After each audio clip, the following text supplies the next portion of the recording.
राजगढ़ एक पुराना किला जो अपने आप में अनगिनत रहस्यों और किंवदंतियों को समेटे हुए था। कहीं उत्तर प्रदेश के घने जंगलों के बीच में बसा था। इस किले के बारे में सुनकर दो दोस्त आदित्य और नेहा इतिहास की खोज में निकल पड़े थे। आदित्य एक युवा इतिहासकार और नेहा एक फोटोग्राफर, दोनों ही अतीत की गूढ़ कहानियों और अनसुलझे रहस्यों में गहरी रुचि रखते थे। उनका सफर दिल्ली से शुरू हुआ और जैसे जैसे वे राजगढ़ के नजदीक पहुंचे, आसपास का माहौल अधिक घना और रहस्यमयी होता। किले की पहली झलक मिलते ही नेहा ने अपना कैमरा निकाला और उस अद्भुत वास्तुकला को कैद करने लगी। आदित्य ने बताया, राजगढ़ को अगर इतिहास की किताबों में जितना महत्व मिला है, उतना ही कुछ अजीब और अनजाना भी है। कहते हैं कि इस किले में एक छिपा हुआ खजाना है और साथ ही इसमें कुछ भूतिया गतिविधियां भी देखी गई हैं। नेहा ने जिज्ञासा से पूछा, तो क्या हम वाकई में अंदर जाएंगे? आदित्य ने उत्साह से जवाब दिया, बिल्कुल। किले के भीतर प्रवेश करते ही दोनों दोस्तों ने एक अजीब सा सन्नाटा महसूस किया।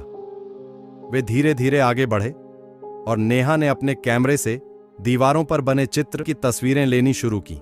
दीवारों पर बने चित्र और शिलालेख उन्हें बता रहे थे कि यहां कभी राजा और उनकी प्रजा का बसेरा था।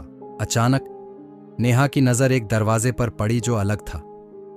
वह लकड़ी का बना हुआ था और उस पर जटिल नक्काशी की गई थी। उसने आदित्य को इशारा किया और वे दोनों उस दरवाजे के पास गए। आदित्य ने धीरे से दरवाजा खोला और वे दोनों अंदर दाखिल हुए। यह कमरा अंधेरा था, लेकिन उन्होंने अपनी टॉर्च की मदद से देखा कि कमरे में पुराने सामान, धूल भरी किताबें और कुछ पुरानी मूर्तियां थीं। देखो, यहाँ क्या है? नेहा ने एक किताब उठाई जिसमें राजगढ़ के रहस्य लिखा था। जैसे ही वे उस किताब को पढ़ने लगे, अचानक से उन्होंने एक ठंडी हवा महसूस की और फिर कमरे में कुछ अजीब सी आवाजें सुनाई दी। किताब में लिखा था कि राजगढ़ के राजा की एक बेटी थी जिसे अज्ञात कारणों से किले के नीचे के तहखाने में बंद कर दिया गया था। कहा जाता है कि उसकी आत्मा आज भी उस तहखाने में भटकती है। नेहा और आदित्य ने तय किया कि वे इस रहस्य की तह तक जाएंगे। उन्होंने तहखाने की ओर रुख किया, जो कि किले के भूमिगत हिस्से में था। जैसे ही वे नीचे उतरे, अजीब से खुसफुसाहट और सरसराहट की आवाजें उन्हें सुनाई दी। हर कदम के साथ आवाजें तेज होती गईं और तब नेहा ने कुछ अजीब देखा। एक कोने में एक धुंधली सी परछाई नजर आई जो धीरे धीरे उनकी ओर बढ़ रही थी। कौन हो तुम? आदित्य की आवाज में एक डर था। उत्तर में केवल एक शांत फुसफुसाहट आई। मुक्ति। नेहा ने पूछा, तुम्हें मुक्ति चाहिए? अपने डर को काबू में रखते हुए परछाई ने उत्तर दिया, हाँ, मेरी कहानी बताओ। दुनिया को मेरे सच की कहानी बताओ। नेहा और आदित्य ने वादा किया कि वे उसकी कहानी दुनिया को बताएंगे। उस पल उन्हें एहसास हुआ कि उनका यह सफर सिर्फ एक रहस्य उजागर करने के लिए नहीं था, बल्कि एक अटूट वादे के लिए भी था। तहखाने से बाहर आते ही उन्होंने देखा कि सूरज की किरणें किले की दीवारों पर पड़ रही थीं, जैसे कुछ नया जन्म ले रहा हो।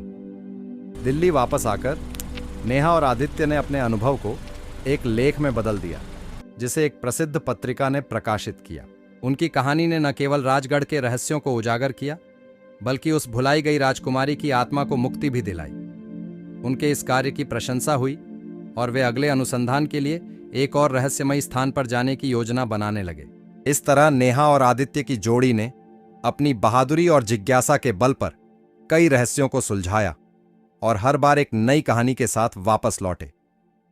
किस्सा यहीं खत्म होता है, लेकिन नेहा और आदित्य की खोज का सफर जारी रहेगा, जैसे कि उनके साहस और जिज्ञासा की कोई सीमा नहीं।